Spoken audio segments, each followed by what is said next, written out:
Um, Magandang araw sa lahat. Ito yung live na pinangako ko sa inyo tungkol sa mensahe kagabi. Wala naman ko ibang post na mensahe ng Diyos. Yung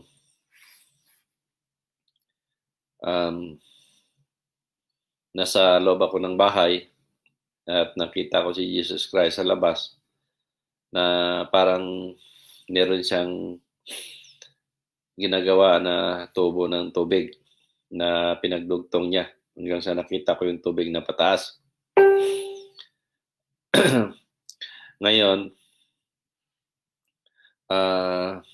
nagbago yung senaryo na naglakad naman ako at napadaan ako doon sa may bahay na nakita ko si Jesus Christ uli na nasa loob ng bahay na may ginagawa. At nakita ko yung tubig na tubo na may tubig na lumabas pataas at nakita ko ang tubig na umabot doon sa yero, doon sa bubong ng yero sa loob ng bahay. Tapos, yun, nagbago ang senaryo na yun. Yun yung may mga tao na yung tugtog. Pasensya na kayo kasi hindi ko binabasa eh. Kung ano lang natandaan ko. Na habang nung sa una pa lang, na habang ginagawa ni Jesus yung tubo, yung nandun ako sa loob ng bahay, habang ginagawa niya noon, narinig ko yung tugtog na COVID-19. Ang haba ng tugtog na pinapakinggan ko habang pinapanood ko siya. So, yun yung naisip ko kung ano yung tugtog na sinusundan. Tono na sinusundan. So, yun yung nagbago ang senaryo na nakita ko nga ulit siya nandun sa loob ng bahay at ng tubig nga na may tubo na mahaba na sa loob ng bahay at may tubig na lumabas at hanggang sa ilalim ng yero sa loob ng bahay. Kasi nagbago yung senaryo. Yun yung may mga sa pagod ko, naglakad ako, napagod ko. Nagpahinga ako sa isang tabi. Tapos, kahiga ako. Tapos biglang may dumating na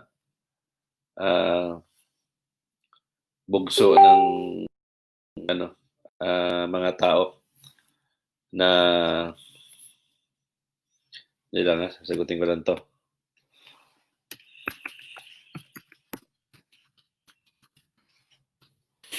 Bugso ng mga tao at ang alam ko, kilala ko yung mga tao na yon. Ang iba naman hindi, pero ang alam ko, mga kasamahan nila sa trabaho. Tapos lumapit yung isang babae na alam ko, kilala ko, na pilit niyang kunin ang kamay ko at pinabangon ako. Kaya bumangon ako. Ayun, sumunod ako sa kanya, pero bigla siyang naglaho. Hindi ko na naano kung saan siya pumunta. Tapos nagbago yung senaryo na napalingon ako sa kabilang panig na nakita ko yung dalawang naglaro ng bilyard na at mayroong na hinagis at dinamaan sila doon sa hinagis. Yun nga sabi nga ng Diyos na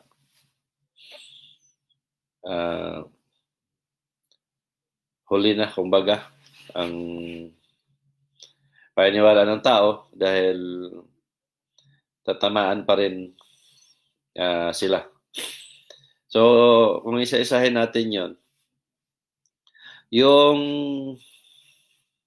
una, yung tubong maliit na inaayos ni Jesus Christ, na tubo na may tubig lumabas, kung basahin ko yon, yung tubig, yun yung pakinggan nyo ang tunog, tubig at saka COVID.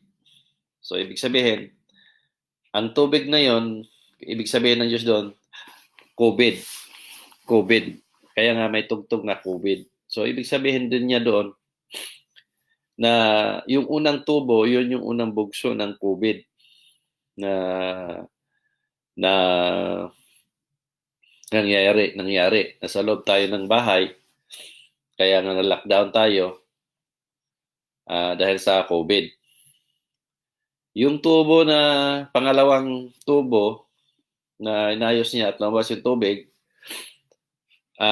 COVID pa rin yun, pero yun yung sinasabi niya kung sa basahin ko, na ang COVID ay manalasa uli. Kasi ang tubig, di ba, ang tubig manalasa. So manalasa uli ito, ang sakit na ito, pangalawang panalasa, kumbaga, sa panahon ng It's 14 hours. Sa panahon ng tag-ulan. Kasi tubig, tag-ulan. Kaya nga, bumubulwak yung tubig. So, kumbaga, tag-ulan. So, yun, mag-ingat kayo. Dahil sa panahon na tag-ulan, lalo na sa Pilipinas, kasi sa Pilipinas, tag-ulan, sa ibang bansa naman taglamig. So, maaring ang taglamig na bumubulusok din uli ang COVID. So, sa Pilipinas, tag-ulan, taglamig, ulan. Mag-ingat din kayo kasi maaari din na manalasa itong COVID. So, yun yung ibig sabihin doon sa una. So, ngayon, kaya nga ang sabi nga ng Diyos na yung kantang COVID, sandali lang, may tawag.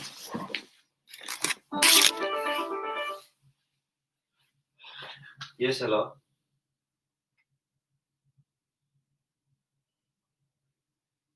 Everything is good. No problem. Okay, thank you very much. Okay, bye.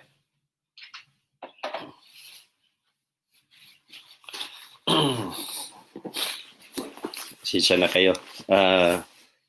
Tumawag yung nurse in charge sa akin. So, yun. Yung pangalawang bago ang senaryo na nakita ko si Jesus Christ doon sa loob ng bahay habang naglalakad ako, mataas yung bahay at yung tubig nga na sumail sa yero. So, ibig sabihin ng Diyos doon, kung sa una, nagkaroon tayo ng lockdown na ang mga tao nasa loob ng bahay para hindi tamaan ng COVID. Ito ngayon, pangalawa, ito yung mas delikado. Yun yung una kong post noon na yung sinabi niya na COVID-25 na mas matindi. So ito, kahit nasa loob tayo ng bahay, itong COVID na ito, tatamaan pa rin ang tao. Ito yung pinakadelikado. Kasi kahit nakagwarantin ang tao, maaari pa rin maapektuhan o tamaan ng COVID-19 kung ano mang klaseng COVID yun o anong klaseng virus. Hindi ibig sabihin na COVID-25 ang sinabi niya noon, 25 din. So ibig sabihin ng number na yon, mas powerful ang COVID na yon. So itong lahat hindi ko ito ginawa pananakot. Mensahe ng Diyos ito. Ngayon, hindi ako taong naghangad ng kapahamakan sa bawat tao. Ang hangad ko na hindi ito manalasa. Katunayan, nalulungkot ako sa pangyayari ito dahil kung mangyari ito, mas malala ito. Hangad ko na hindi ito mangyari sa buhay ng tao. Pero dahil nga ang Diyos nagpaalala at lalo na hindi kayo naniniwala sa akin, maraming hindi naniniwala, at maring mangyari ito. Kasi nandoon sa mensahe niya Kung nagbasa kayo sa wall ko, ang sabi niya, sa lahat ng mga mensahe ko na ipinarating mo sa mga tao, pag hindi mangyayari ito, sasabihin ng mga tao, sinungaling ka, nagpatotoo ka, baliw ka, o nasiraan ka ng bait o ano pa man. So, kailangang mangyari at mangyari at mangyari at mangyari ito para sabihin ng mga tao na totoo pala ang ipinarating mo. Kaya ngayon nga sabi ko sa inyo, hindi ko hangad na mangyari ito. Pero dahil ang mga tao, kayo mismo, hindi naniniwala, kaya hindi malayong mangyari ito. Kung ako ang tatanungin ninyo, hindi ko gusto na mangyari. Mas gusto kong sabihin ninyo na siraulo ako, baliw ako, nagpatuto ako, o nanluloko ako, hindi lang ito mangyari. Pero dahil hindi ako masusunod, ang Diyos ang masusunod. Kaya sana hindi tayo maghangad na mangyari ito sa pamagitan ng pagsasabi ninyo ng masasakit laban sa akin. Dahil yun ang pangako ng Diyos. Tuwing nasaktan ang damdamin mo, laging may kapalit. Hindi ko man naririnig, hindi ko kayo nakikita, pero ang Diyos, wala kayong maitago. Kaya yun yung pangalawa na yun, na mas matindi kung babasahin ko. Sana mali ako para hindi ito magkatotoo. Pero malinaw doon na tubig, COVID, nasa loob ng bahay, ibig sabihin, kahit nandoon kayo tayo sa loob ng bahay, tatamaan tayo. Kasi nandoon din yung sinabi niya na airborne ang bakteryang ito, airborne ang corona. So, dala ng hangin yan. So, kahit saan lulusot yan, makarating yan. Ngayon, ang sinasabi ko palagi, Diyos lang ang kakampi natin. Wala nang iba. Dahil malaki yung bahay na nakita ko, kumpara doon sa una, ibig sabihin doon, building, malalaki, kahit sa loob tayo ng kwarto, or maaari din na pagbalik ng simba dahil matapos na ang lockdown, babalik na naman ang isa sa simbahan. So ito naman ngayon, dito na naman ngayon, maaring manalasa itong mga adik sa pagsimba. Mag-ingat kayo. Dahil baka sa loob kayo ng simbahan, kahit nandoon kayo, tatamaan pa rin kayo ng corona. Dahil kung isipin natin, doon sa Italy, sino ang maraming nangamatay? Yung nagsisimba.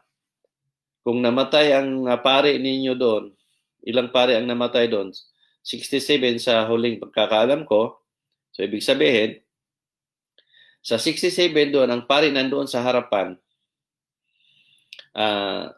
sa volume ng nangamatay doon sa Italy na marami, ibig sabihin, yun yung mga nagsisimba.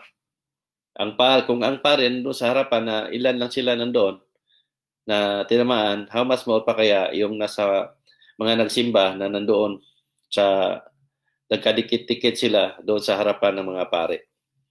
So yun yung mensahe na yun na kung nanood kayo ng mga video ko at sinusulat ko na mensahe ng Diyos noon pa yon, 2013, 14, 15, na sinasabi ng Diyos sa akin na darating ang panahon na wala nang magsimba. Gugutomin natin sila. So ito yon. Kaya nga nagtulungan kaming dalawa para malinis niya ang sarili niya na hindi niya pinagutusan ang mga pare na ito na pagkakitaan siya. Na gamitin ang salita at pangalan niya para pagkakitaan o kumita sila ng pera. Kaya ito na yon. Dumating na sa panahon na to. Malinaw doon ang sinabi niya. Darating ang panahon na gugutumin natin sila at wala na nang magsimba. Nangyari na. Naganap na, kumbaga. Hindi natin maipagkaila. Nandito na lahat. Kung narinig ninyo sa bibig ko, sa mga sinulat ko, lagi ko itong binabanggit sa krusada o sa mga live ko, na sinasabi ng Diyos na there's no place to hide, there's no way to run. Ito na yon. Hindi tayo pwedeng tumakbo kahit saang bansa, hindi tayo pwedeng tumakbo sa ang street, hindi tayo pwedeng tumakbo sa ang sulok sa lugar natin, hindi tayo pwedeng magtago kung saan man dahil ang sakit worldwide. So malinaw yon na sinasabi niya. There's no place to hide, there's no way to run. So hindi natin maipagkaila. Naganap na ito lahat. Kaya ito na yan. Pag hindi kayo tumigil sa pagsisimba, manatili pa rin kayo sa maling mga turo na nandito na lahat ang sinasabi ng Diyos, nagkatotoo na lahat, ang masinusulat ko nagkatotoo na, mauubos tayo o kayo, umari din ako kasama, na maubos tayo sa sakit dahil maraming sakit na darating at darating. At marami pang kasabay na mga trahedya na sinasabi nga niya, ipagsabay ko ang trahedya. Ako, hindi ako natatakot. Anytime, pwede akong mawala sa mundong ito. Alam ko na kung saan ako papunta. So kayo, paano ninyo masabing napunta kayo sa paraiso na ang nagturo sa inyo, ang pinaniwalaan ninyong makapagligtas sa inyo ng mga pare at pastor ninyo ay binansagan ng Diyos na number 1, makasalanan. Ngayon, dahil number 1, malinaw na hindi ito maligtas. Ngayon, sila ang pinaniwalaan ninyo. So, nasama kayo doon sa impyerno. Ngayon, yung mga taong nagbago ang senaryo, yung mga taong bugso na lumapit sa akin, nakilala ko sila, at mayroong iba na hindi, at ang alam ko kasamahan sa trabaho, ito yung mga tao na nagbabasa sa wall ko. Ito yung mga taong nagpa-accept na i-acceptin ko sila. Kung napansin ninyo, hindi tumataas ng bilang ng mga friends ko. Mula nung itinanggal ko lahat, 1 taon na siguro ngayon mula noon, itinanggal ko lahat, yung mga hindi nag-share, na nagmamasid lang at walang ginawa, tinanggal ko lahat yun. Ang naiwan sa friends list ko, yung na nag-share, na sila ang tinatawag ko na naging bahagi. At ito din yung mga ginamot ko na kung may mga problema, natutulungan, at sila ito rin yung mga gumaling. So ngayon, mahigpit ako sa pagdating dito kasi nasa mensahe ng Diyos na ang hindi naniniwala, wala ka nang gagawin sa kanila. Pero yun doon sinabi ng Diyos na wala akong pipiliin. So ibig sabihin ng Diyos doon, ano man ang reliyon ninyo, bata o matanda man, basta tunay kayo naniwala, naging bahagi kayo, nag-share kayo, kasi yun ang palatandaan na naunawaan ninyo ang mensahe ng Diyos, naintindihan ninyo ang mensahe ng Diyos na ipinarating niya, na magkaroon kayo ng pagbabago at pagsisisi. Kaya kahit anong reliyon ninyo, ginawa ninyo yon, at may mga problema, may mga sakit kayo, kaya ginagamot ko kayo kasi wala akong pinipili. Tandaan ninyo, hindi ako nagtatag ng reliyon. Matagal ko nang sinasabi ito palagi sa inyo, na hindi ako nagtatag ng reliyon. Kaya tunayan nga, sinasabi ko nga sa inyo noon pa, na kung darating ang panahon na mag full time ako dito, kasi sinabi ng Diyos sa akin na mag full time ako, ang sabi ko palagi sa Kanya, dahil kailangan ko ng pira pag ginagawa ko ito. Pag nag full time ako, automatic, hindi na ako nagtatrabaho. So, saan ako kukuha ng perang gagastusin ko? Dahil wala naman akong pagkakitaan. So, pag sinabi ng Diyos na gagawin ko na manguligtas sa mga tao, intimano mismo, sasabi ko sa Kanya, kukunin mo na ako kasi hindi ko gagawin at hindi ko gagawin ang utos mo. Sasawin ko siya. Kasi hindi ko yun paniniwala na ang Diyos ko mismo, ang Diyos ko na tagapagligtas, pagkakitaan ko siya. So, hindi ko gagawin yon. Kaya mas gustuhin kong kukunin na lang niya ako kaysa sundin ko na manguligta ako ng pera sa mga tao. Kaya hindi at hindi mangyayari yon. At mas gustuhin kong mawala na lang sa mundong ito para hindi ko siya mapagkitaan at di yan ang paniniwala ko. So, lagi ko sinasabi yan. Kahit sa kanino kong kausap, yun ang sinasabi ko. Kaya kayong mga ginamot ko o sino man yung parating pa, wala kayong intindihing pira man o anuman, puri o pera o anumang bagay na naisip ninyo maibigay sa akin dahil wala akong tinatanggap, wala akong hinihiling o wala talaga lahat. Kahit puri, hindi ko kailangang purihin ninyo kung natulungan ko kayo. Ang sa akin lang, 3 lang yung bilin ng Diyos na 3 bagay na pagbabago, pagsisisi, at lubos na paniniwala. Kasi yon ang kaligtasan ninyo. Ngayon, yung mga taong lumalapit sa akin na sila yung hindi ko ina-accept.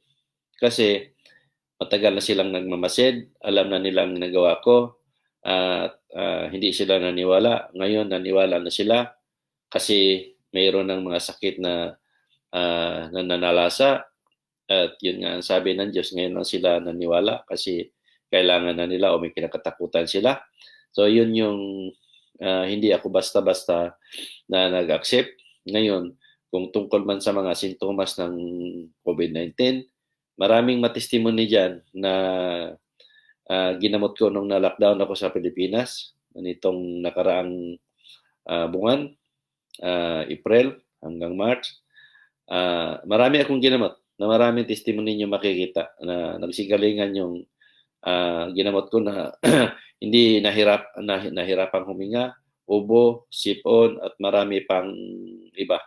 So, hindi lang din yung masintomas ng COVID. So, ang lagi ko sinasabi, hindi ko kailangan na ipatest kayo, ipaswab para makita natin na naging positive kayo para sa testimony ninyo. Hindi ko na hangad yun kasi kung nagkataon, madala kayo sa hospital, masama kayo doon sa nagkalat na mga COVID kasi ipagsama-sama doon at maaari pa kayong matuluyan. Kaya ang hangad ko lang, paniniwala at gamutin ko kayo. Ang mahalaga sa akin, gagaling kayo. Hindi man kayo na swab na maging positive. Hindi natin hintayin yon. Ang mahalaga, naging okay kayo at ligtas kayo. So, hindi ko na kailangan na masabi kong positive para ipagmalaki ko na nga, positive nga, COVID ang ginamit ko gumaling. Ang alam natin, sintomas ng COVID, ubo, sipon, nahirapang huminga. At yun ang mga ginamot ko na mga gumaling. So, ano man yun, sintomas man, may COVID man siya o hindi, basta ang importante sa akin na ligtas kayo, na gumaling kayo. Ngayon, yun yung mga sinasabi ko doon sa mga bumugso na mga tao na ngayon lang nila na-realize na totoo ako dahil marami ng mga testimony na nakikita nila dito sa Facebook ko at nilinala doon sa YouTube o sa lahat ng social media. Kaya ganito ako kahigpit dahil gusto ko na may pagtanggol ang Diyos na gumawa ng himala sa mga tao. Nakakalungkot isipin na yun nga, ngayon lang ang tao naniniwala kasi mayroon ng mga kinakatakutan. Nandoon yung sinasabi ng Diyos na isa sa ayaw ko sa tao ang paniniwalang may kapalit. Yun yung naniwala na kayo kasi meron kayong kinakatakutan o naniwala na kayo para gamutin ko kayo. Isa sa higpit ko, yung una, pag lumapit kayo sa akin, sa lahat ng lumapit, tinitingnan ko yung wall ninyo. Pag tingin ko sa wall ninyo, ang unang tinitingnan ko, yung share. Kasi, ang share kasi, isa ito sa paniniwala ko, na pag tunay tayong naniwala, gawin natin ang nararapat kasi naniniwala tayo. Kasi nandoon yung sinasabi ng Diyos na manggamot ka at mangaral at huwag kang matakot na magparating sa mga tao, sa mga mensahe ko dahil kasama mo ako sa lahat ng panahon. Ibig sabihin ng Diyos doon, kung naniwala, kasi naniwala na ako, kaya ko ginawa yun na wala pa akong kayang gawin. Nag-share na ako sa mga kausap ko, nag-share na ako sa mga tao na wala pa akong kayang gawin noon. Ang boses ko, hindi ko pa alam na makapagaling. Yung sinabi ng Diyos na makakita ko ng parating, hindi ko pa alam kasi hindi ko pa nagawa. At yung sinabi niya makakita ko ng kasalanan, hindi ko pa rin alam kung maging totoo lahat. Pero ginawa ko yon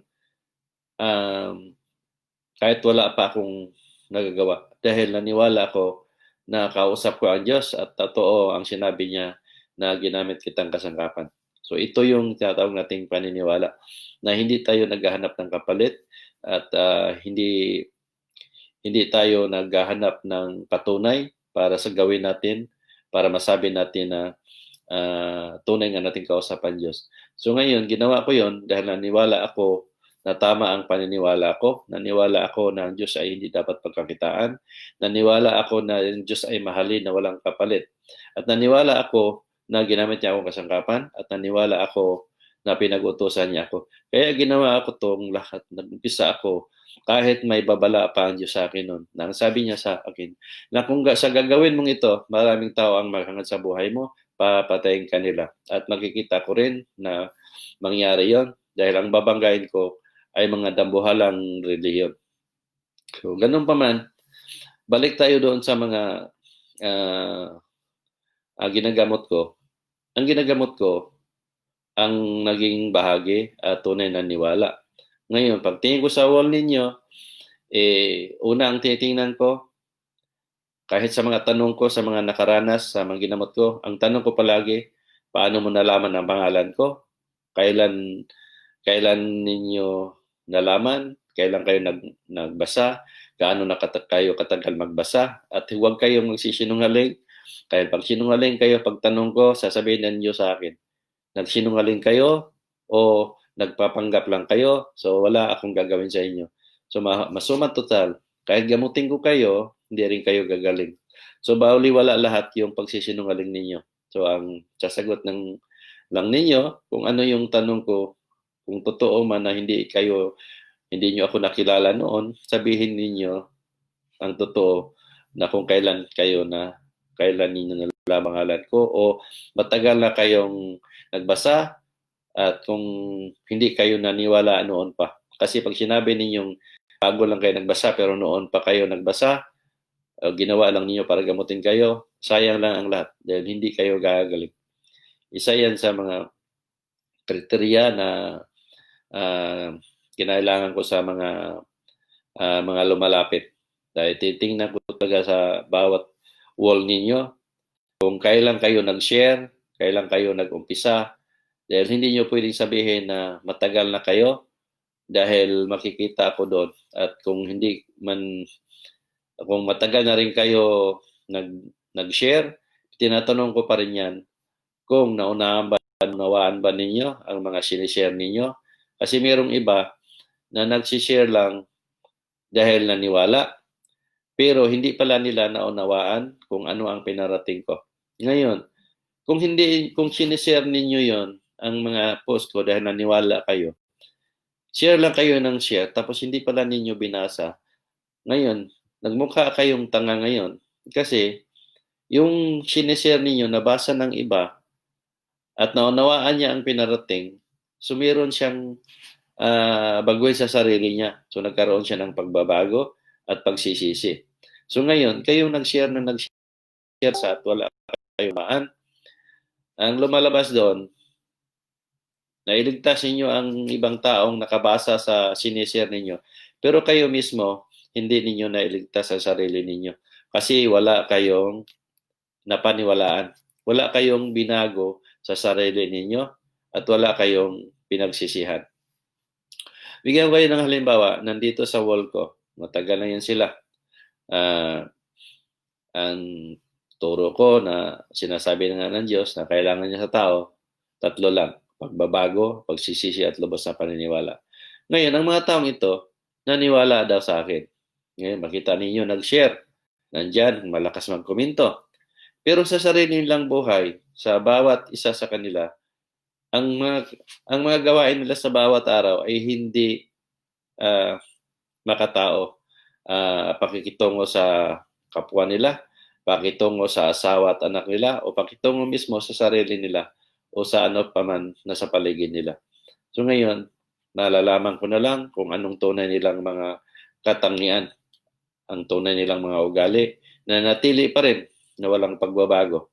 So ngayon, makita natin na ang lahat ay sayang lang. Sayang ang pagkakataon na nanatili pa rin silang tulad ng dati.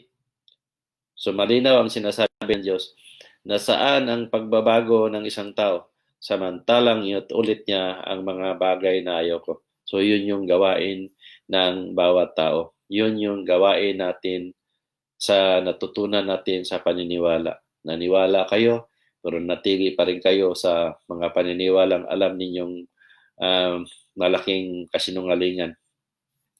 Naniwala pa rin kayo kung ano man yung mulatan ninyo doon sa mga pare ninyo at sa mga pastor ninyo. Ngayon, nabura, nawala, napornada lahat. Wala kayong natutunan at wala kayong nabago sa sarili. Kaya sa impyerno kayo. Kaya malinaw din ang sinasabi ng Diyos na ang maligtas ay kasing dami ng graba at ang mapapahamak ay kasing dami ng bangin. Makikita din natin kasi hindi na kayo nag-isip ng tama. Ang lagi niyong iniisip na ang ginagawa ko ay mapanira. Hindi niyo naiisip na ang mga ginagawa ko ay tinatama ko ang maling namulatan. Kaya nga ang Diyos nagpaalala sa tao dahil ang tao na lubog na sa kasalanan dahil sa namulatang maling turo. Kaya hindi natin pwedeng sabihin na ang mali ay maging tama. Ang mali ay gagawin nating tama o ang tama ay gagawin nating mali. Kaya nga itinutuwid natin para mayroon tayong mabago. So, yun yung sa mensahe na yon, yung nakita ko na billiard na yun nga na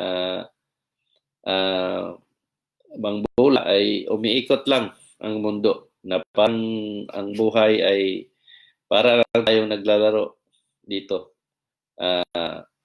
Enjoy life, yun. Kumbaga, naglalaro, ibig sabihin mag-enjoy kung habang nabubuhay. Pero yun nga, na kung ang paniniwala naman natin ay hindi lubos at walang nabago o ano man yung mga nalaman niyo tungkol sa akin o ginawa lang ninyo kasi meron kayong mga katakutan. So, tatamaan pa rin tayo kasi huli na. Yun nga yung sinasabi ko sa inyo na sa ginawa kong ito ay umabot na ako ng almost 11 years. So, sa 11 years na yun, kalat na yung pangalan ko. Alam ko, kahit nakikita ko ang share, kunti ang share, pero nakikita ko rin na marami nang nakakalam, marami nang nakakabasa, kaya lang hindi na sinishare. Ngayon, kalat na. Ngayon, kasi ang alam ninyo na nanira ako, alam ninyo, false prophet ako, o ano man sinasabi ninyo. Kaya kalat na rin ang taong nagsasabi sa akin ng masakit. Kaya kalat na rin ang sinasabi nating yun nga, nagsasabi na yung sabi ng Diyos na tuwing nasaktan ng damin mo ay laging may kapalit. So, kalat na ang sakit na kumakalat. Kaya matawag natin na worldwide na rin ang nalalaman ng tao sa akin. Kaya worldwide na rin ang sakit na kumakalat. Kaya paalala lang sa inyo na double ingat lang tayo. Kasi sa panahon na to, marami ng sakit na darating sa atin at marami ng trahedyang darating sa atin. Kasi malinaw ang sinasabi niya. Kung nagbasa lang kayo at nanood ng mga live ko, ang sinasabi ng Diyos, nag-umpisa na ako. At nakikita naman natin na ang mga sinusulat ko ay nagkatotoo lahat. Ngayon, double ingat at sana mag-isip kayo ng tama para makinabangan ninyo kung ano ang ipinarating ko. Kaya hanggang dito lang muna. And God bless sa lahat. At hangad ko na sana hindi pa huli at mahaba pang panahon na mapag-isipan ninyong mabuti kung nasaan ba talaga ang tunay na kaligtasan ano ba talaga, ano ba ang, nasaan ba ang mali at tama para pwede nating baguhin ang maling natutunan natin na mula pa noon. So, sa pagkikita natin muli,